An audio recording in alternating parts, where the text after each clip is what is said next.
le P. Ya ya ya. On est là.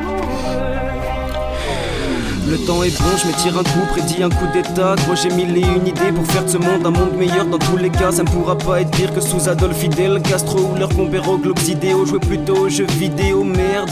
J'évite les types avides de fric et de femmes. Germe dans ma tête des idées malignes validées par la bulle. Dans ce cas, j'annule le projet initial et je m'immisce là où l'illicite. Bonjour à toutes et à tous, bienvenue dans ce nouveau numéro de 11 démarque. Au programme aujourd'hui, l'actualité du football européen et nos analyses sur les matchs disputés ce week-end. Avec moi sans plus tarder, j'ai nommé le Missier Blin, le monsieur NLB, Nicolas Lecomte-Boinet. Comment ça va Nico ? Ça va très très bien et toi ? Bah écoute, je te sens en forme. As always. Ah, yes, obviously.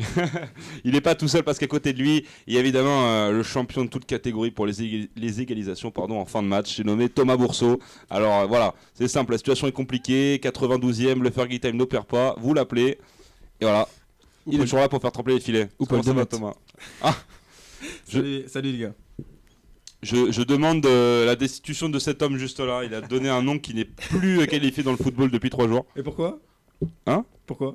Parce que on ne doit pas dissocier un match d'une carrière. Tu vois ce que je veux dire ? Ce mec-là, il a marqué son but, voilà. Un peu de grinta sur les bouts. C'est pas faux. Et en régie, ce n'est plus Karl Klink aujourd'hui. Voilà, il est blessé, le pauvre. C'est un Karl Klink plus blanc. Voilà, j'ai nommé 86 kilos sur la balance, 8 tonnes de cire sur le crâne. J'ai nommé le sosie breton de Gareth Bale. Évidemment, oui. C'est moins glamour.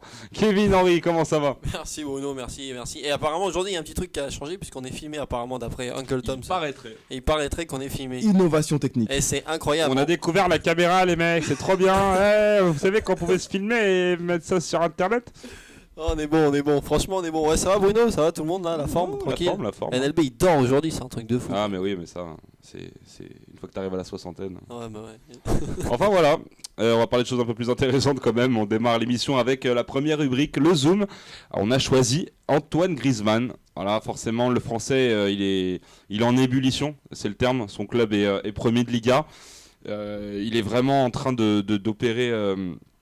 en Espagne, quelque chose d'intéressant parce qu'on s'est demandé la progression d'Antoine Griezmann, qu'est-ce que ça allait donner, et, voilà, une fois qu'il arrive à l'Atlético, qu'est-ce qu'il fait, est-ce qu'il va exploser ou est-ce qu'il doit encore attendre un palier au-dessus. Là, Antoine Griezmann vraiment au top. Les gars, pourquoi est-ce que vous avez aussi choisi Antoine Griezmann, parce que c'était vraiment à l'unanimité là-dessus. Pourquoi est-ce que c'est important de le placer dans le Zoom ?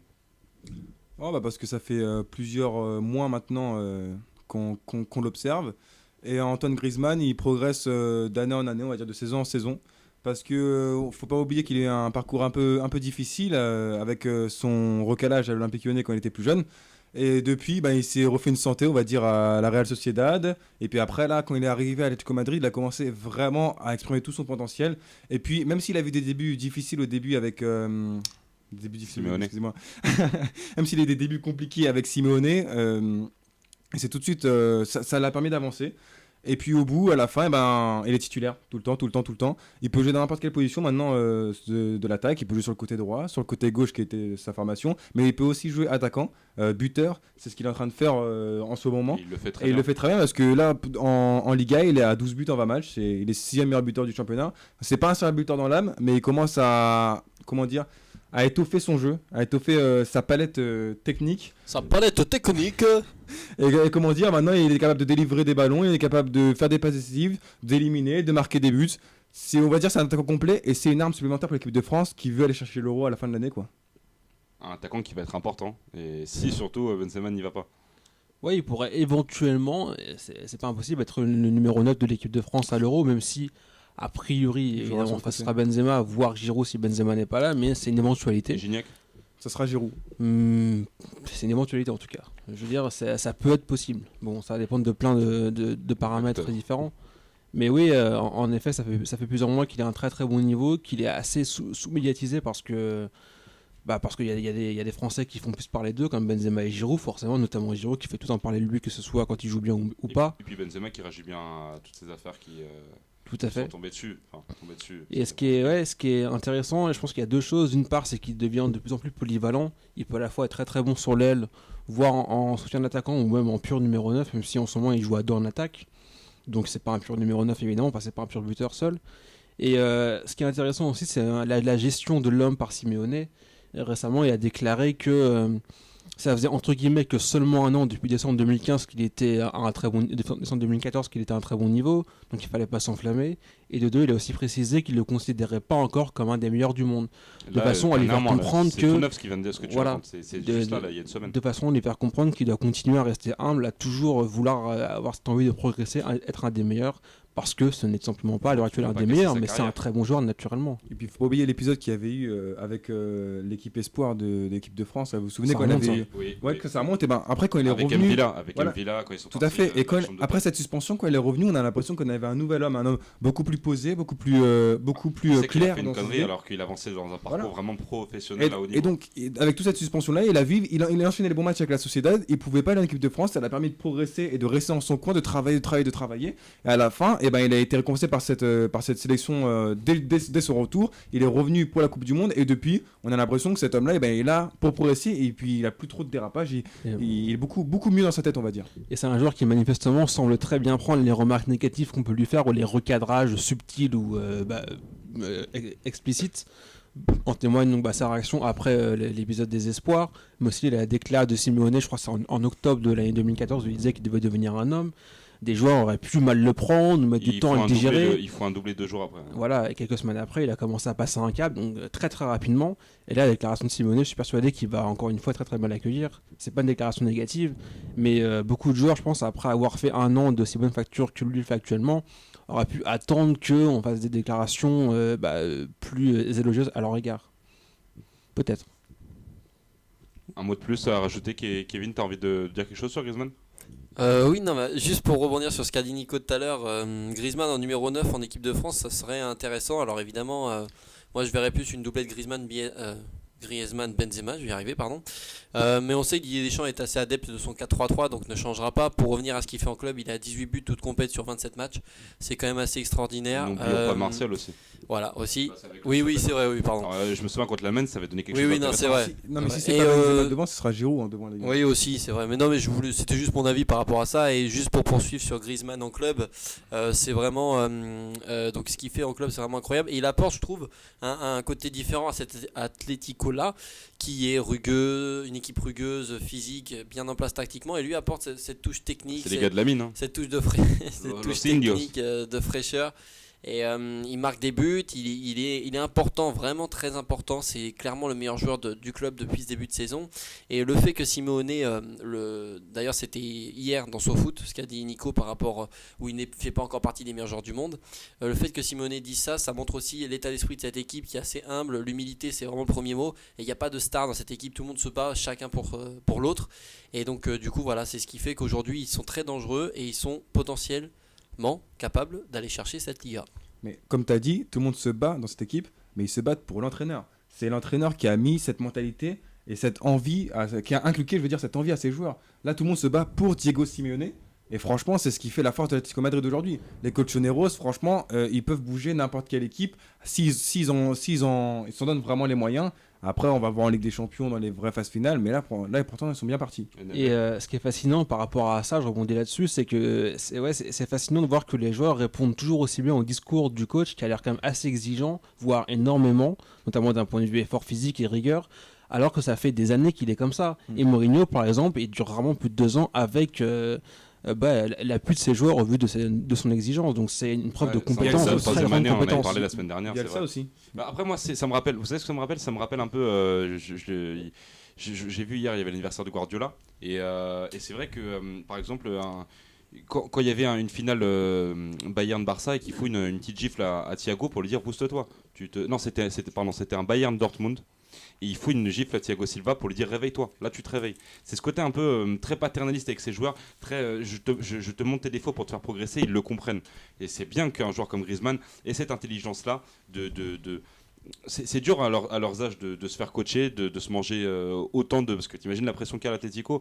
Simeone, on sait que ces joueurs, c'est les plus couillus d'Europe. C'est ceux qui ont peut-être pas les mêmes budgets, les mêmes joueurs que d'autres équipes beaucoup plus compétitives, mais il faut y aller avec los cojones. Donc c'est un peu la même chose que Guardiola. Il s'est puisé quelque chose au fond de jeunes joueurs et leur faire enlever cet ego, ces conneries qui servent à rien, qui peuvent pourrir une carrière très vite. Et je trouve que vraiment Griezmann, il s'en sort très bien. Il est jeune, il a encore beaucoup d'avenir devant lui. Franchement, Il a 24 ans, ouais. C'est à moitié, on peut dire qu'il a la moitié de sa carrière entre guillemets, mais Non, il est même pas à la moitié. Largement au début. Donc c'est que du bonheur à ce niveau-là. Franchement, Griezmann, l'année 2016 commencerait bien pour lui et j'espère qu'elle se terminera bien. Petit clin d'œil en direct. C'est un mec qui semble vraiment très mature, donc tant mieux. Ouais, et c'est vraiment impressionnant aussi toute la palette qu'il a, toute la palette technique qu'il a, parce qu'il est vraiment polyvalent, il peut jouer sur les 3 postes de l'attaque, donc du coup ça c'est vraiment impressionnant. Tu m'as dit qu'il était technique et toi tu m'as dit que c'était pas un petit con, c'est ça? Ouais, c'est un mec mature. Parce que ça me permet de rebondir sur la deuxième partie de l'émission, le box-to-box avec Ben Arfa. Il est intelligent. Ah oui, Ouais. et il a préparé le truc. Ben Arfa, ses petites déclarations face à Angers, voilà le président qui vient le voir et qui lui conseille qui lui suggère de mieux parler. Un petit peu de respect là. Un peu de respect, voilà. Les gars, on ouvre le débat. Qu'est-ce que vous avez pensé de l'attitude d'Atem Ben Arfa et ses mots? Ce qui est marrant, c'est d'entendre le président d'Angers parler d'un manque de respect, alors que je vois pas du tout en quoi c'est un manque de respect. C'est une opinion qui est somme toute assez banale. Des milliards de joueurs, d'entraîneurs ont proféré ce genre de remarques sur une équipe qui joue de manière défensive. Et là où le débat devrait être, c'est est-ce que les équipes avec aussi peu d'armes doivent impérativement jouer de façon aussi rigoureuse défensive et donc se battre avec leurs armes, ou bien entre guillemets respecter le football et essayer de développer un minimum de jeu, quitte à se prendre des roustes ou à marquer moins de points comme des équipes comme 3, même si là l'exemple il est exagéré. De toute façon, il faut se mettre aussi à la place de Hatem Ben Arfa, parce qu'on sait que lui, c'est un joueur qui aime bien jouer avec le collectif, qui aime bien prendre le ballon, éliminer et puis s'appuyer sur les joueurs qui sont autour de lui. Et c'est pas forcément la philosophie de jeu d'Angers aujourd'hui. Parce qu'Angers aussi, on sait qu'ils ont une tour devant. Ils mettent tous les ballons sur lui, déviation, ça part sur les côtés, ça centre. C'est qui la tour? Shakendoy. On sait donc le gardien il la joue sur lui, le défenseur il la joue sur lui, après tout le monde se regroupe autour de lui, ça joue à côté, et ben après ça centre et ça revient vers lui. Ben Arfa, c'est pas comme ça. Ben Arfa, il a besoin que le jeu se construise, que le ballon vienne vers lui, qu'il puisse décaler, qu'il puisse prendre la profondeur, la remettre. Il a besoin de son espace en fait, et il peut pas jouer à Angers là-bas. Il peut pas jouer à Angers comme ça. C'est pour ça qu'il a dit tout simplement, je ne vois pas comment on peut prendre du plaisir à jouer à Angers, parce que lui, en tant que footballeur et en tant que showman, on va dire, il pourrait pas s'exprimer dans une équipe comme Angers. Après, c'est plus de la maladresse que de la méchanceté. Non, je pense pas qu'il soit maladroit. Je pense qu'il pensait vraiment ce qu'il disait, mais je pense qu'il est aussi un peu naïf. Il était sincère. Mais laissez quand je dis de la maladresse, c'est la maladresse envers, on va dire, un petit peu un manque de délicatesse envers le président d'Angers, mais c'était pas bien que Ben Arfa, ça existait pas dans ces cas-là. Non mais je veux dire, c'était pas pour donner du tort à Angers, c'était pas pour dire que vous êtes des merdes tout ça, non. C'était juste pour dire que lui, il pourrait pas jouer là-bas, c'est tout. Je vois pas ce qu'il y a de mal dans. Mais là où je pense qu'il est un peu naïf, c'est quand il parle du fait qu'il estime que les joueurs d'Angers ne prennent pas de plaisir à jouer comme ça. Il se demande s'ils peuvent en prendre, alors que l'équipe est promue et deuxième, ce qui est un énorme miracle avec les joueurs qu'ils ont. Et je pense que si les joueurs d'Angers actuellement ne prennent pas de plaisir à être deuxième en jouant comme ça, c'est que ils sont gâtés ou je ne sais quoi. Ben Arfa est un petit peu naïf dans ses propos, je pense. Chacun a sa façon. C'est l'adrénaline, c'est une fin de match. Après, moi, je trouve juste qu'on a ressenti cette situation avec des images à chaque fois, parce qu'il a fait un très beau geste, des brasses de 4 joueurs dans le même match, superbe. C'est toujours la même philosophie. C'est le genre de joueur, quand même si c'est un destin un peu gâché. Ben Arfa, on peut le dire, ce mec-là pourrait aspirer à mieux. C'est quand même, il invente l'espace et il le crée autour de lui. C'est quelque chose d'impressionnant. Alors, je préfère qu'il réponde sur le terrain plutôt que. Il est en train de faire une belle remontée. Il peut même jouer l'Euro et. Ben Arfa, j'espère qu'il pourra mieux terminer sa carrière qu'il l'a entamée. Et puis, je comparais avec le tennis. Quand tu es un joueur de très haut niveau et que tu aspires à être un des meilleurs, tu dois être capable de t'adapter à tous les styles. Un mec comme Federer, il a affronté des Del Potro, il a affronté des Roddick, il a affronté des Murray, des Gilles Simon qui ont tous un style différent. Il faut savoir s'adapter et être capable de déjouer la tactique de tous ses adversaires. Et dans le football, c'est pareil. Les meilleures équipes, pour gagner les grandes compétitions, ont quasiment toujours su battre des équipes avec des styles différents. Et ça fait partie du foot de haut niveau, savoir s'adapter. Et puis des équipes comme ça, il en jouera pas tant que ça. Et puis il a quand même réussi à s'exprimer depuis le début de la saison. Donc se plaindre de ça, c'est un peu inutile, je trouve. Et pour rebondir sur ce qu'a dit NLB tout à l'heure, en Angers, où c'est sûr qu'ils prennent du plaisir, parce que déjà, comme il a dit, c'est des promus, ils sont deuxième. Et puis c'est une des 3 équipes à avoir tenu en échec le PSG. Donc je pense que quand tu arrives à tenir tête à un ogre comme le PSG, tu peux que prendre du plaisir. Ils ont rien à perdre là. Après, sur le match, c'est vrai qu'ils ont été vraiment défensifs. Mais en tout cas, je pense que les joueurs d'Angers, avec la position qu'ils ont d'outsider quand ils arrivent dans cette Ligue 1 cet été, ils vont pas se dire, ils disent pas tous les week-ends on se fait chier quoi. C'est sûr qu'ils prennent un peu de plaisir. Après, je suis pas un joueur d'Angers, je peux pas savoir. Mais en dehors, eh ben, c'est ce qu'on voit en fait. Alors, on vient de me dire dans l'oreillette que Angers est passé 3ème. Monaco est passé devant, ouais. En effet, ouais. Ah oui, parce que, alors en fait, les frères jumeaux, là, ils partent avec Angers. Donc en fait, non, en plus, ils nous balancent Plutôt Rocher. Ils nous balancent que le Rocher est sur la tête de Thomas. C'était à Lorient. Oui, Monaco est deuxième, c'est vrai ça. Là, je vais faire office d'arbitre. Alors là, il y a eu un tacle avec Gattuso, le sourire aux lèvres. Attendez, j'ai pas encore. C'est parce que j'ai pas encore. Avertissement pour le favor. Avertissement pour le régisseur qui doit donner les cartons soi-disant. Bon, enfin, on s'en fout. Bon, les gars, on enchaîne. Non, mais attends, Bruno, je peux quand même parler sur le débat. Il est gentil, lui. Attends, mais t'es gentil ou quoi? Qu'est-ce que tu veux rajouter? Vas-y. Bah, qu'est-ce que je vais rajouter? Juste que le débat de l'équipe doit-elle jouer, une équipe doit-elle jouer pour gagner ou pas? Ça, c'est un débat qui revient sur les 10 dernières années. Voilà, machin. Ça, on s'en fout. Enfin, pas du débat, mais de ça. Ce que je voulais dire, c'est que il y a les équipes qui peuvent. La manière, quand même. Il y a les équipes qui peuvent jouer et celles qui ne peuvent pas jouer. Ce que je trouve, ce que fait Angers en ce début de saison, c'est quand même assez incroyable. Faut pas oublier qu'ils n'ont pas joué non plus défensivement tous leurs matchs. Ils ont remporté des matchs avec pas mal de buts aussi, avec pas mal de jeux. Là, contre Nice, qui est une équipe qui aime bien avoir le ballon, donc ils se sont mis derrière, un peu comme ils ont fait contre le PSG. Ça me paraît normal. Quand une équipe, il faut pas oublier que les équipes sont assez pragmatique dans le sport et dans le football. Quand une équipe sait qu'elle ne peut pas elle ne peut pas jouer contre une autre avec la possession de balle, elle joue d'une manière différente et on ne peut pas leur reprocher ça aujourd'hui. Pour revenir aux déclarations de Ben Arfa, je crois que c'est plutôt c'est une déclaration d'un joueur frustré qui n'a pas réussi à jouer comme il le peut d'habitude, et c'est en ça que la réussite d'Angers est intéressante, parce qu'il n'a pas réussi à jouer comme d'habitude il le fait, tout simplement.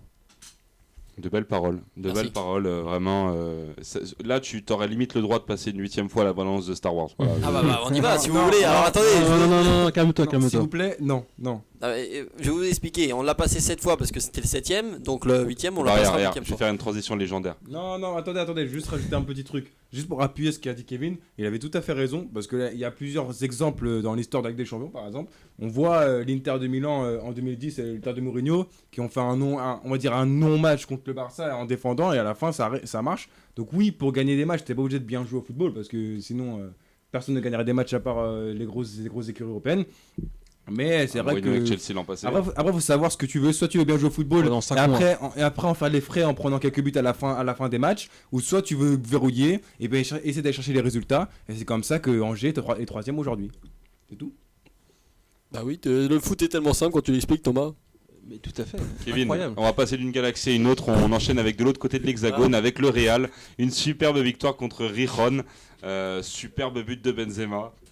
Je sens beaucoup de rire, j'en perçois. Ah non, mais on vient de passer de Andorre à Coruscant, quoi. Oui. C'est génial. Ah bah c'est beau. Ouais, bon, du coup, le Real, c'est ça. Tous les auditeurs n'aiment pas Star Wars, Kevin. Et ça, je trouve ça pas normal.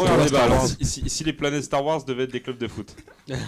Ce foot. Ouais, je peux vous dire que Coruscant, ça serait le Real Madrid. Manchester City, ce serait l'Étoile Noire. Ah oui, Voilà. Tottenham, ce serait hot. Et Arsenal, Tatooine. Parce que c'est le désert. Et Jabba, ce serait Louis Nicolai. Là, on fait n'importe quoi, les gars. Ouais, allez, de l'autre côté de l'hexagone. Le Real donc qui s'est imposé. Deuxième victoire pour Zinedine Zidane. Un beau match en termes de contenu. 7ème but de la tête de Gareth Bale. Un superbe doublé de Benzema. Doublé aussi de Ronaldo. D'ailleurs, Ronaldo aurait pu se faire exclure. Un coup de pied. Ça, c'est les réflexes de Ronaldo. Hein. C'est ce côté compétiteur. Il ne faut pas le toucher. Si on vient au physique avec lui, on a déjà vu des expulsions pour des coups de boule, des coups de poing. Voilà. Contre Valence l'année dernière, je crois. Exactement. Il y a eu aussi contre Séville ou le Betis, je sais plus l'an passé. Enfin, là, hier, c'était contre Rijon. Il s'en est vraiment pris. En plus, l'arbitre n'a rien fait parce que l'arbitre, évidemment, était sous pression du fait que c'est un triple ballon d'or. Forcément. Arbitrage maison. Ouais, super Real quand même. La BBC qui a l'air de vraiment s'éclater. L'autre côté, il y avait le Barça qui gagnait 6-0 contre Bilbao. Tu vois, mais c'est juste pour dire que la BBC a l'air de s'éclater depuis l'arrivée de Zidane. Ça fait que 2 matchs, je sais, évidemment. Ça se voit qu'il leur donne confiance. Et voilà, il leur donne pleine liberté du jeu, quoi. Et il leur donne les clés du jeu. Ronaldo a enfin marqué depuis que Zidane est arrivé aussi. Ouais, aussi. Ouais, c'est vrai. Et là, on a vraiment. Parce que dans la première mi-temps, c'est vrai qu'il y a 5-0 à la mi-temps, donc ça fait mal pour Rijon. On n'a plus d'espoir pour eux. Ouais, mais quand on regarde la première mi-temps, on se dit une avalanche de buts. Cette équipe peut jouer avec Isco comme avec Rames, peut faire tourner. En défense, ça tient bien. Et surtout, c'est Ronaldo. On se dit, petite notification, tu diras à ta chérie de prendre sa pilule. Il y avait une appli comme ça de pilule qui faisait ce bruit. Depuis quand c'est pas ma chérie, je vais montrer à la caméra. Bon, je peux pas me lever, c'est pas grave. En fait, c'est ma grand-mère qui m'a envoyé passe le bonjour à Thomas et dis-lui qu'il va se faire foutre. Qu'il aille se faire foutre. Voilà. Bon, voilà. On embrasse ta grand-mère. Est-ce que ça vaut pas un carton jaune Bah non, parce que comme ça. Ou un rouge même. Ça vaut un maillot extérieur de Tottenham. Bon, plus sérieusement, du coup, on passe à l'Angleterre. En Angleterre, il y a eu un beau match, un derby à Anfield. Attendez, on n'a pas parlé du Barça. Si, on a dit qu'ils avaient gagné 6-0. Ouais, mais regarde, comme le présentateur c'est un Madrilène et qu'il a le maillot aujourd'hui, il zappe tout le Barça. Il faut dire quand même que le Barça a gagné 6-0 contre une équipe qui a été diminuée. Bilbao. 10, Bilbao, voilà. Que Suarez a mis un triplé. Que Messi et Neymar ont marqué. Enfin, tout va bien comme pour le Barça. Comme d'habitude, voilà, c'est ça. Mais il faut laisser la parole à Tom parce que c'est son équipe de cœur. Mon équipe de cœur, c'est Arsenal, les gars. Ah, pardon, excuse-moi. Alors vas-y, quand même. Tu veux qu'on passe en Angleterre? Ouais. Passons en Angleterre avec Manchester United plutôt Liverpool contre Manchester United. Un match qui va rester en travers de la gorge de beaucoup de Liverpooliens parce que tout simplement Manchester n'a pas non plus été exceptionnel dans cette partie, mais si. David De Gea. Bien sûr, De Gea, Rooney, Martial très bon. David De Gea, c'est Manchester. Non, il y a Ashley Young qui s'est blessé d'ailleurs, donc une très bonne mauvaise nouvelle. Voilà. Non mais c'est vrai, et franchement sur ce match-là, Liverpool a vraiment montré de belles qualités et Manchester s'en tire vraiment bien pour le coup. C'est pas parce que plus pour Liverpool que pour Manchester, mais sur ce match-là, oui, Manchester s'en tire vraiment bien et Liverpool a montré que il faut pas tomber tout de suite sur Klopp quoi. C'est avec les joueurs qu'il a. C'est ça qu'on se dit que on Manchester. la sent un petit peu, tu vois, on sent qu'il y a beaucoup plus pas de tant jeux. Que ça. Il aurait mérité pas tant que ça. Un peu quand dans même. le pressing, dans les petits espaces. Moi, je trouve que vraiment Klopp il commence à apporter sa patte à des joueurs qui sous Rodgers avaient l'air perdus. Le pressing n'est pas constant. C'est un des gros soucis de cette équipe. Mais ça se travaille. Il vient d'arriver en cours des saisons. Il n'est pas arrivé au début. Il n'a pas eu un temps de préparation. Et il faut aussi la caisse physique pour ça. Voilà. Est-ce que les joueurs peuvent le faire le pressing? C'est ça aussi la vraie question. Paraît-il que dans les entraînements, ça se remarque que c'est plus du tout la même chose qu'avant. Enfin, vraiment, il a apporté. Ils ont dit que c'était beaucoup plus physique qu'avant. La préparation physique de ces joueurs, parce qu'avec Dortmund, les séquences offensives, avec je sais pas combien de passes à 2000 km/h, les mecs, physiquement, ils devaient être préparés. Les gars de Liverpool qui se la touchent, aller au pub jusqu'à 18h et puis ils font bon, ça va peut-être temps de me coucher, j'ai entraînement le lendemain à 8h. Tu vois ce que je veux dire, on n'est pas dans le même niveau. Et pour revenir sur Manchester, même s'ils ont gagné, ils se donnent de l'air. Van Gaal se donne de l'air aussi. Tout va bien. Van Gaal qui a gagné ce match, c'est les joueurs. Franchement, il faut qu'ils fassent attention quand même. Manchester, ils sont proches de vraiment être distancés par le wagon de tête. Même si ils sont collés au niveau des points, Toms. Mais au niveau du jeu, s'ils continuent comme ça, ils risquent vraiment de se faire distancer. Après, ça va. Parce que Newcastle, ils étaient moins inquiétants. Alors, s'ils font un 3 je suis à moitié d'accord parce que je suis d'accord sur le fait, Nico. Juste avant que tu reprennes, je suis d'accord sur le fait que la première ligue n'avance pas non plus à une grande vitesse. Donc, ce qui fait que Manchester reste au contact. Mais c'est pas pour ça. Bon, je te connais. C'est parce que au vu de ce que montre Manu depuis maintenant, je crois, 22 matchs, ils ne peuvent pas viser vraiment au-delà d'une 4e place, voire d'une 3e. Donc, étant donné qu'ils sont à 2 points du top 4, ils sont au contact, ils ne sont pas du tout décrochés. Ils ne peuvent pas viser le titre vu de ce qu'ils montrent, donc ils sont vraiment au contact. Ouais. Donc c'est dire aussi qu'ils ont de la marge de manœuvre parce qu'ils jouent vraiment moyennement et malgré tout ils sont quand même à 2 points de la C1 alors qu'on dit qu'ils sont en crise ou pas loin. Et il y a des clubs qui sont en crise, ils sont vraiment en crise. Là pour le coup, excuse-moi, mais ils gagnent les 2 matchs. Ils gagnent les 2 matchs contre l'ennemi juré. C'était important cette victoire pour les mecs de Manchester. Gagner les 3 points là-bas à ce moment de la saison, ça peut relancer toute une saison. Ça acheter la paix sociale. C'est beaucoup de temps. Non mais c'est vrai. Et s'il y a des flops de Leicester. Il y a une place à prendre au-dessus. Arsenal va prendre. De toute façon, Leicester ne va pas rester au top du classement. En tous les cas, ils vont baisser. Leicester, ils vont arriver 5e à la fin. En tout cas, moi, ça prouve une chose, c'est que j'ai trouvé que même malgré les petits pépins de Manchester United, il y a vraiment eu un moment où United a compris que s'ils faisaient un petit peu l'effort en janvier d'hausser le ton, ils gagnent 4 points sur 2 matchs. Ok, mais s'ils haussent un peu le ton, qu'est-ce qui se passe? Il se passe tout simplement pour eux que Arsenal finira 2e, Manchester City 1er, ou on ne sait pas trop dans ou l'inverse. Voilà, ou l'inverse, et que Manchester a sa place sur le podium. Non mais tout à fait. Voilà ce que ça veut dire. Franchement, c'est jouable. Hein. Il y aura Tottenham aussi, mais est-ce que Tottenham va tenir toute la saison? Tottenham, le truc c'est qu'avec eux, c'est jamais une question de niveau d'équipe, c'est une question de mental et d'aspect psychologique. Parce que c'est une équipe qui est réputée pour être tendre. Même si Pochettino a un peu changé ça, il n'a pas encore été confronté à une situation de fin de saison où il peut se battre pour le top 4 voire le top 3. Ce qui a souvent causé des dégâts pour les Spurs dans le passé, que ce soit en 2006, en 2012, en 2013, même un peu en 2014. On ne sait jamais, donc Manu, quoi qu'il arrive, va avoir un avantage sur les Spurs si jamais se retrouve à la lutte pour le top 4 à la fin de la saison avec eux. On va parler un peu d'Arsenal. Thomas, tu veux dire quelques mots? quelques mots émus. Bah quoi, c'est un match nul, on le savait, à Stoke City, à chaque fois qu'on se déplace là-bas, c'est jamais une victoire pour Arsenal. Encore un match nul, mais là, sur ce match-là, avec quelques pépins physiques pour certains joueurs clés, c'est pas un si mauvais résultat. Parce que quand on regarde les physionomies du match, Arsenal n'a pas été flamboyant, n'a pas été aussi flamboyant qu'à son habitude. Et puis c'est là qu'on voit qu'Arsenal est beaucoup mieux cette année que l'année dernière. Parce que l'année dernière, on n'avait pas un Petr Cech dans les buts. Et Cech là, il nous fait des superbes parades, des parades super importantes pour Arsenal. Et c'est les points qui sont importants pour la suite de la saison. Parce que là, ce point-là, ne pas perdre ce match, c'était très important, de ne pas perdre de Britannia Stadium. Et c'est ce point-là qui fait qu'Arsenal est toujours premier au classement. Et c'est peut-être un gardien comme ça qui va nous faire gagner le championnat. Parce que là, on dit souvent pour gagner une coupe, il faut un bon gardien, un grand attaquant.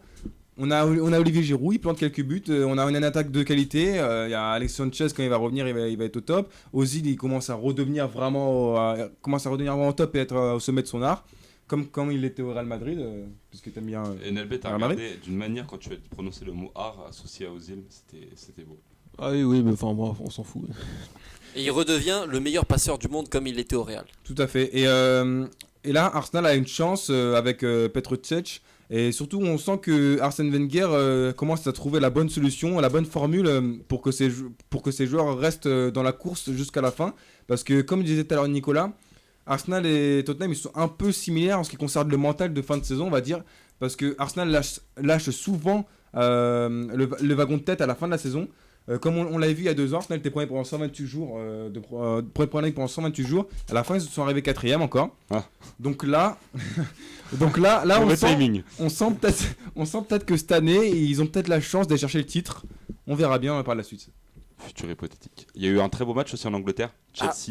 Everton-Chelsea. Bruno, t'as lu, hein. Ah, j'ai lu dans tes pensées. Ray.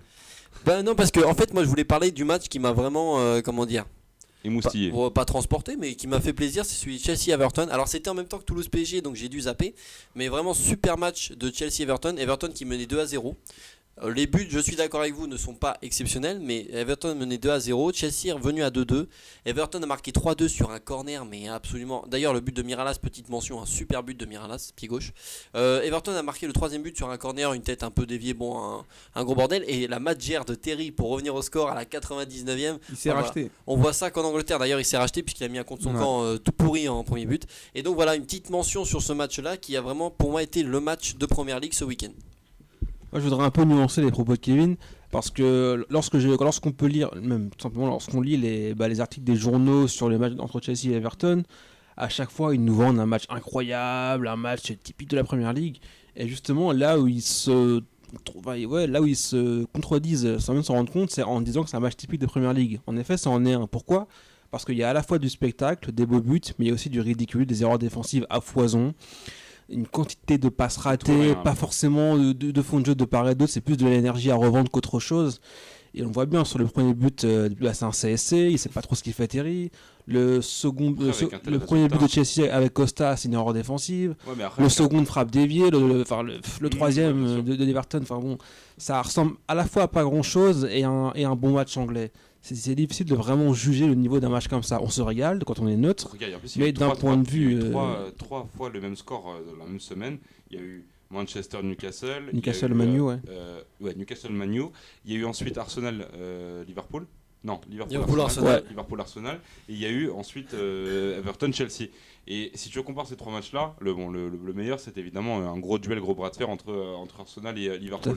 Mais sinon, je trouvais un peu aussi que le match de United à Newcastle et le match de Chelsea à Goodison Park étaient vraiment tu peux les mettre en comparaison parce qu'il y a matière à faire. Franchement, si tu regardes bien, c'était vraiment le talent de United à se créer des belles occasions et marquer, et à la fois le ridicule de sa défense. Chelsea, c'est vraiment... avec eux, c'est ou tout fonctionne à merveille, ou alors s'ils vont se mettre des bâtons eux-mêmes dans les roues. Donc quand tu parles d'un CSC, c'est ça, c'est toujours c'est ridicule, mais après sur des belles séquences, on va pousser le score à 2-2 et on va essayer de faire quelque chose. Donc après, c'est parce que la Première Ligue est plus aussi facile qu'avant, peut-être. Ouais, non, juste dis-moi pour te dire. DJ, Non, dis-moi DJ, non, pas tellement. Juste pour te dire que on va peut-être passer à la prochaine rubrique parce que je crois qu'on a fait le tour. Ouais, je suis totalement d'accord. Merci beaucoup, monsieur le régisseur. Voilà, merci de veiller à l'horloge. Et je veille à l'horloge, exactement. On passe au top et flop. NLB, je te laisse commencer. Tes top, tes flops, s'il te plaît. Franchement. C'est comme quand ta prof te récitait les poésies. Alors, NLB, récite-moi. Alors, madame, ouais, alors en fait, c'est simple. J'ai un chien, c'est un chihuahua, il adore le papier 4 et surtout. Il gagne du temps. Je suis fort. Sinon, on a qu'à passer par Tom, ça.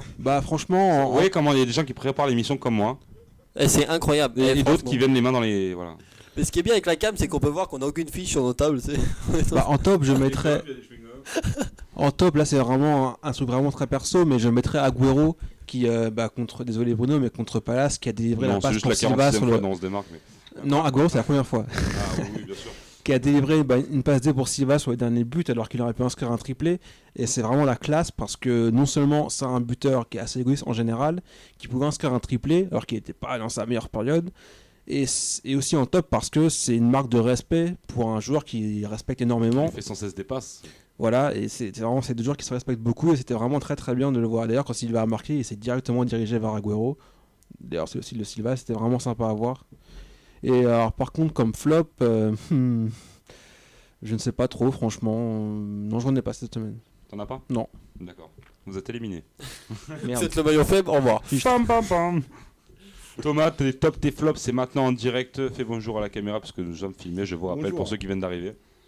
Moi, pour mon top, j'en ai déjà parlé en parlant d'Arsenal, donc forcément, ça va être le portier des Gunners. Parce que pour moi, comme je l'ai déjà dit, il a fait la différence à tous les matchs. Ok, il a eu 2 premiers matchs compliqués en championnat au début de la saison, mais depuis, c'est un membre indéboulonnable du 11 d'Arsène Wenger. Il fait toujours. Je suis perturbé. On me perturbe là. Il fait toujours ses matchs. Il fait toujours des superbes performances.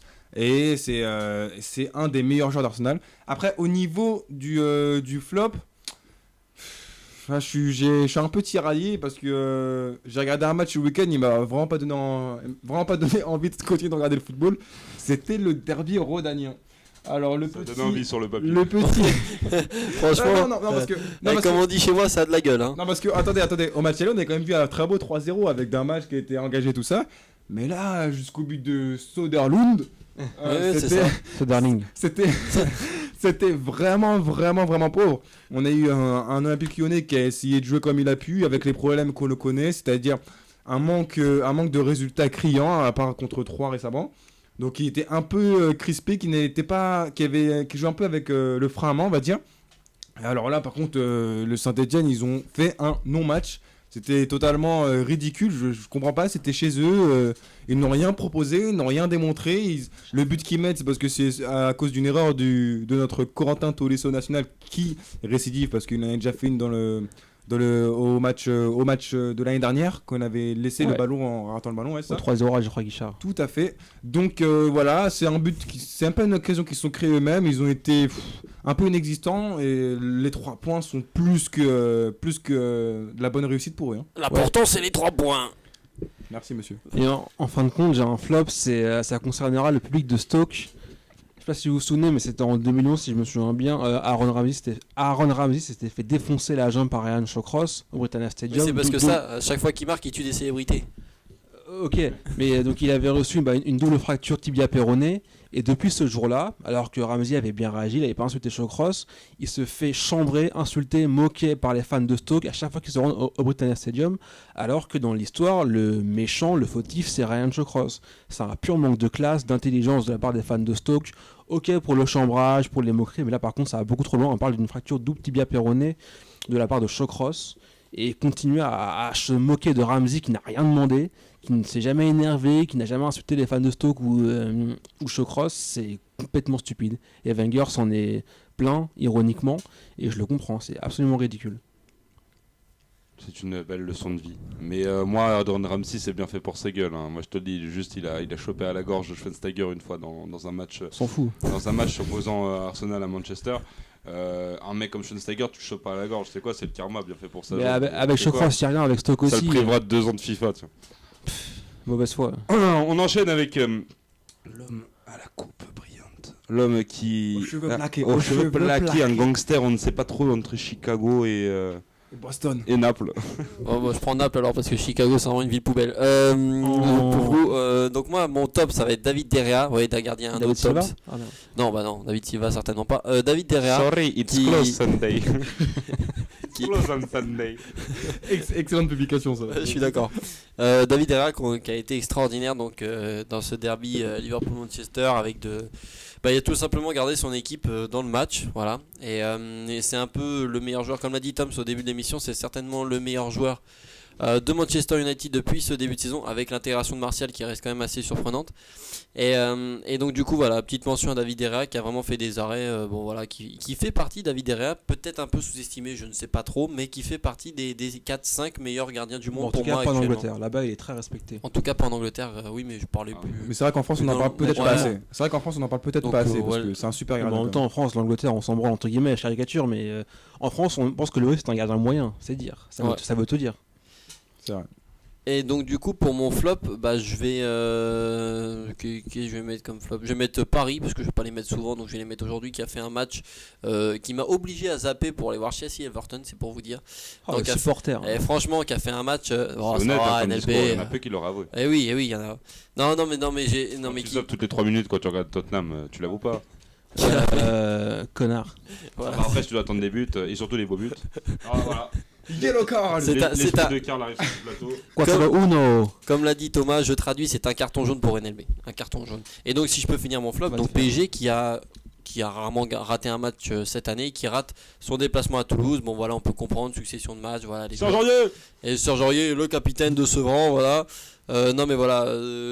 Gros match de Toulouse aussi, mais dans un sens, match plus compliqué pour Paris qui a clairement manqué de fluidité dans le jeu. Enfin, on n'était plus habitué à ça, donc du coup, voilà, je voulais mettre dans le flop. C'est peut-être le changement de Et, schéma tactique qui a fait que ça a manqué de fluidité dans le jeu. Bah peut-être aussi, mais bon après il faut s'adapter. Ce sont des grands joueurs, hein, des Oui, bien sûr, internationaux tous. bien sûr. Ils doivent être capables de s'adapter. À Mais là on voit bien que le n'importe 4-4 de Losange et ça marche pas sous Laurent Blanc. quoi. C'est simple que ça. hein. Exactement, c'est ce que j'allais dire. Surtout Et que, c'est pas si simple que ça. Toulouse, c'était à la portée du Paris Saint-Germain. Quoi.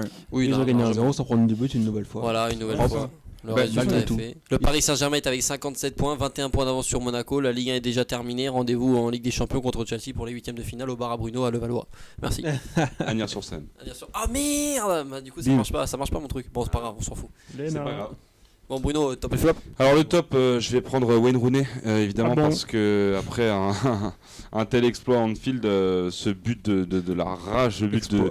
Ah là oui, non, attends. Un match comme ça, arracher une victoire alors que le match c'est clairement un 0-0 et juste les supporters en avaient marre. Juste, ça a récompensé les supporters qui sont carrément endormis dans des stades, se dire merde, mais mon équipe elle est capable de me faire chier Ouais, pendant 10 matchs. Notamment Old Trafford. Et là tu m'offres ça en field et comme tu me l'avais offert au match aller, genre tu te réveilles quand il faut. Ouais. Donc malgré tout, c'est comme si le public, tu t'offres ce genre un mec comme Rooney offre ce genre de but à son public, c'est bon. C'est l'homme parfait pour mettre le but, quoi. Exactement. Et en plus, il n'avait pas scoré en field dans un derby depuis, je crois, son arrivée à Old Trafford, donc à Manu en 2004, si je ne me trompe pas. Enfin, l'année La dernière fois qu'il est marqué, 2004-2005. je crois que c'est en 2005, ouais. Voilà, ouais. donc ça faisait 11 ans. Il arrive, quoi. il arrive en Il arrive en 2004. 2003. 2004, 2003. après l'Euro. 2003. Avant l'Euro. Hmm, Il n'a pas joué c'est le fan qui parle, donc je vais me taire. Ok. Il est arrivé d'Everton, enfin en provenance d'Everton en même temps que Cristiano Ronaldo, donc c'était en 2003. Ah, c'est en même temps que CR7 Enfin, Et donc du Ouais. coup ton flop Bruno c'est quoi? Alors mon flop, ça va tout simplement être en fait mon flop est une rubrique, c'est la lettre ouverte. Aujourd'hui, je vais lancer le round 2 contre Dani Alves. Voilà. Je me dirige On vers la écoute caméra ça avec le micro. Dani Alves, la semaine dernière, je t'avais adressé mes plus sincères condoléances par un message en portugais où on pourrait se comprendre plus clairement. Puis, NLB, et merci de ne pas me couper dans ma lettre ouverte. Désolé. C'est une lettre que j'ai écrite avec le cœur. Voilà. Dani Alves, je ne te comprends pas. Tu étais un bon joueur à la Copa América en 2007 avec des talents gâchés comme Robinho. Tu étais l'espoir d'une grande génération. À Séville, tu marquais des coups francs de 40 mètres. Tu me faisais rêver. Ta tête de con, j'ai laissé de côté. Et puis, tu as rejoint la Catalogne et tu es rentré dans une espèce de matrice. Contrôlé par des machines qataris, tu as changé totalement ton image. Bon, à part le pro Real Madrid avec le maillot sur le dos, qu'est-ce que j'ai à te dire? J'ai simplement à te dire que tu ferais mieux d'essayer d'être un jour sur le podium du Ballon d'Or pour te permettre de dire si quelqu'un le mérite ou non. Parce que je pense qu'il y a des grands messieurs du football qui n'ont jamais eu le Ballon d'Or et qui se sont jamais plaints. C'est ce qui fait leur force et c'est ce qui fait que ces légendes n'ont pas eu besoin d'avoir un Ballon d'Or pour en être. Ensuite, Dani Alves. Si tu considères que les médias sont de la merde et sont des poubelles, pourquoi est-ce que tu vas faire des déclarations qui vont faire la une des journaux catalans? Dans ce cas-là, si la presse c'est juste la presse locale, mais tu fais quoi tu fais quoi dans ta vie si tu es jugé que par les tiens? Tu t'avances nulle part. C'est juste ça que je te reproche. Donc voilà, tu t'es pris. Surtout qu'en plus, Dani Alves répond à la déclaration de Ronaldo qui dit de toute façon, ceux qui parlent sur moi le font pour faire la une le lendemain. Il répond avec une photo sur Twitter de ses trophées. C'est-à-dire vraiment le type. Alors, où tu es crétin, où tu. Je sais pas comment ça se passe. C'est un enfant. Ouais, non, vraiment, c'est ça. C'est que je vois, c'est que t'as une femme, t'as des enfants, t'as arrivé à un âge où tu devrais être respecté, tu l'es pas, pose-toi des questions. Si t'es un des mecs les moins respectés, excuse-moi, mais si t'es un des gars les moins respectés, carrément des haineux te lancent des bananes, et ça c'est vraiment, quand j'ai vu ça, j'ai trouvé ça ignoble et j'ai trouvé ça vraiment débile. Il y en a plein des joueurs africains ou des joueurs noirs tout simplement, ou il y en a plein qui ça aurait pu arriver, bizarrement ça arrive aux plus arrogants d'entre eux. Alors réfléchis à ce que tu fais et réfléchis bien à tes déclarations parce que franchement entre l'hooligan Piqué et lui, ça fait un peu beaucoup dans un espèce de clash entre le Real et le Barça. Voilà, moi tout ce que j'ai à te dire Dani Alves, c'est continue de baisser en niveau, de continuer à ouvrir ta bouche et surtout continuer à te coiffer et à t'habiller de la même manière. Là tu vraiment t'es en train de porter le beau masque et le beau costume du Guignol. Voilà. C'était de belles déclarations. Vous en avez passé quoi, les gars? Thomas, je sais qu'il a snappé comme d'habitude. De toute façon, il fait Non, que ça. non, Je suis assez d'accord. Je n'ai pas snappé.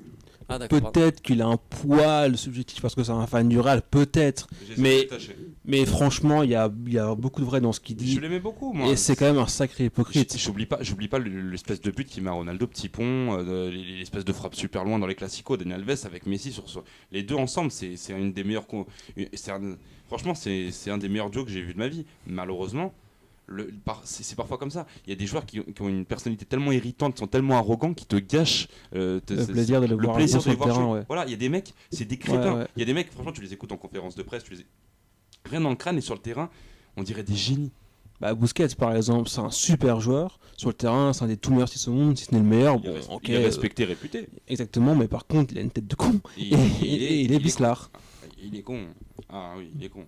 Et donc ça gâche le plaisir, comme tu dis. Je vous invite à aller sur SoFoot, regarder un petit article sur Busquets, vous verrez des choses un peu bizarres, vous verrez plus jamais Busquets de la même manière, notamment sur sa vie sexuelle, qu'il aime beaucoup exposer. C'était pas l'invisibilité réinventée qu'ils avaient fait il y a 2 mois, un truc comme ça, non? Non, ça date de un autre. D'accord. Alors on enchaîne avec maintenant, ça nous a marqué l'ultime rubrique de cette émission. On va parler de quelque chose qui a surtout marqué Thomas. Voilà, il est encore là, il est palo, il voulait pas vraiment nous le dire au début. Voilà, il a attendu vraiment le début de l'émission. Un match qu'il n'a pas aimé, Saint-Étienne-Lyon, en fait tout simplement à cause de Tolisso. Ah évidemment, il en a même carrément oublié. Voilà. Il se souvient plus de ce qu'il nous dit au début de l'émission, ce garçon. Non, mais c'était sous l'emprise de l'humour, quoi. C'était une blague, on va dire.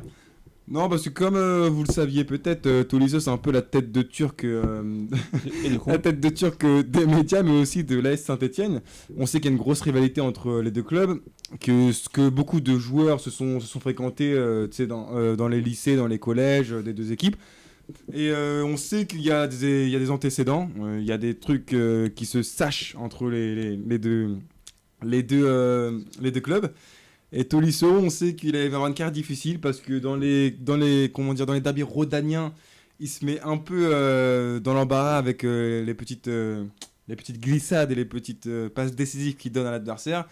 Mais ce qui m'a donné envie de mettre ça dans ce qui nous a marqué, c'est la petite phrase qu'avait glissée Paul Loma l'année dernière à la suite d'un petit derby rhodanien. Ah, c'était pas par rapport à la copine de Tolisso? Tout à fait. Une phrase stupide et ridicule. Tout à fait stupide. Qu'est-ce qu'il avait dit déjà? Il avait dit Tolisso, quand Tolisso fait trop le fou, sa copine elle lui mettait des tartes au lycée. Des tartes au lycée, c'est ça, exactement. Et depuis, c'est vraiment c'est vraiment du ridicule et c'est vraiment de la rigolade quoi. Quand on voit Tolisso. Alors quoi, les footballeurs c'est tous des gamins, c'est pas une nouvelle. Ah non, bah, moi j'avais dit ça sur le ton de la sur le ton de la rigolade au début, on aurait pu mettre ça. Et depuis on sent que voilà, les médias sont pas tendres avec lui. Par exemple J+1, on va dire, souvent il en prend plein la gueule, et surtout dans les lendemains de Classico, on va dire, enfin de Classico de derby rhodanien. Et voilà, j'ai envie de parler de Tolisso parce qu'il a une carrière compliquée devant lui quoi. Et moi j'ai envie de te dire un truc parce qu'on a parlé de l'OL et de Saint-Etienne. J'ai adoré, il y a un montage qui a été fait sur Twitter, je vous invite à aller le rechercher, de Beauvu qui est parti à Vigo et on voit on voit les joueurs stéphanois en train de fêter le but. Ouais, je l'ai vu, ouais. Et lui voilà, genre en train de faire la fameuse danse d'après-but avec les mains sur les oreilles, genre qu'est-ce qu'il y a maintenant.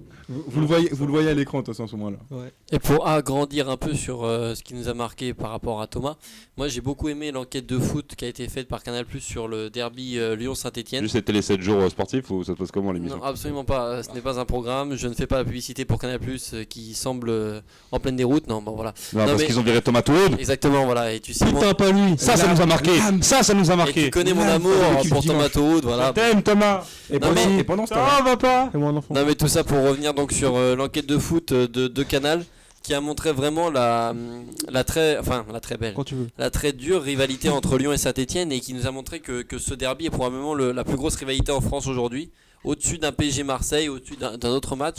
C'est pas un truc fait par les médias, c'est pas un truc fait par les journalistes, c'est vraiment quelque chose de proche. C'est un derby. C'est une vraie rivalité, et moi j'ai été marqué par certaines images, j'ai eu des contacts. Bon, on savait qu'à l'époque ils ont eu tous les deux, les clubs, leur période. D'abord Saint-Etienne puis Lyon, et c'est vraiment pas quelque chose de surfait. Aujourd'hui c'est retombé, c'est redescendu évidemment, mais c'était vraiment très intéressant, et ça montre que ce derby a bien plus de valeur que ce qu'on veut nous faire croire aujourd'hui. Bah oui, comme il dit dans le reportage, c'est le plus beau derby de France quoi. C'est la plus grosse rivalité de France. Et c'est pour ça que c'est vraiment dommage qu'on ait eu un match aussi pauvre en termes de contenu dimanche soir, parce que c'était vraiment un match que tout le monde attend, on va dire. Même si les gens d'aujourd'hui préfèrent regarder un PSG Marseille, on sait qu'il y a une rivalité, on sait que la vraie histoire c'est Saint-Etienne-Lyon, et c'est vraiment dommage qu'on ait eu un match comme ça dimanche quoi. Ouais, et c'est toujours marrant d'observer ce que les gens, la rivalité entre Lyon, Saint-Etienne et Paris et Marseille, qui sont vendus comme des rivalités des très grandes rivalités, alors qu'en effet il n'y a pas photo entre les deux. Une a été complètement montée en pièces par les médias et aussi par le biais de Charles Bietri et Bernard Tapie à la fin des années 80, alors que l'autre elle est simplement authentique, et comme elle est géographique, c'est une vraie, et c'est marrant de les confronter, de les mettre en perspective et de voir qu'elles semblent aussi importantes les unes que les autres, alors qu'il n'y a pas photo entre les deux. Ouais. Évidemment, voilà. Mais si vous vouliez au moins vous faire chier, il fallait regarder Benfica et Estoril Praia sur Match & Sport. Voilà, ça c'était un beau match. Sur ces belles paroles, on se démarque. C'est déjà fini, mais on vient vite, promis. On vous embrasse très très fort. Merci à vous d'écouter l'émission. Vous êtes de plus en plus nombreux sur la chaîne, sur Facebook. Voilà, continuez à écouter notre émission, ça nous fait super plaisir. Parce que le football, c'est du plaisir, n'est-ce pas Thomas Touré? Allez, gros bisous. Ciao, bonsoir. Double P. On est là. Le temps est bon, je me tire un coup, prédit un coup d'état. Gros, j'ai mille et une idées pour faire de ce monde un monde meilleur. Dans tous les cas, ça ne pourra pas être pire que sous Adolphe Fidel Castro ou leurs compères globes idéaux. Jouer plutôt aux jeux vidéo, merde. J'évite les types avides de fric et de femmes. Germe dans ma tête des idées malignes validées par la bulle. Dans ce cas, j'annule le projet initial et je m'immisce là où l'illicite est sollicité. Tard le soir, je suis pas pressé la détente. Stressé, j'appréhende les débats gênants. Après des déboires mêlant Monster et vodka. J'aimerais qu'on me dise que tout ceci n'est pas réel, que le mec était pas réveillé quand il a dessiné la tour de Pise en temps de crise. La foule s'affole et frôle le drame à diverses reprises. Fumer un tarot au lieu de foncer dans le tabac, l'hiver et sottise. À la télé ou sur ton portable, avise le vice, évite les flics, médite, mais dire c'est normal.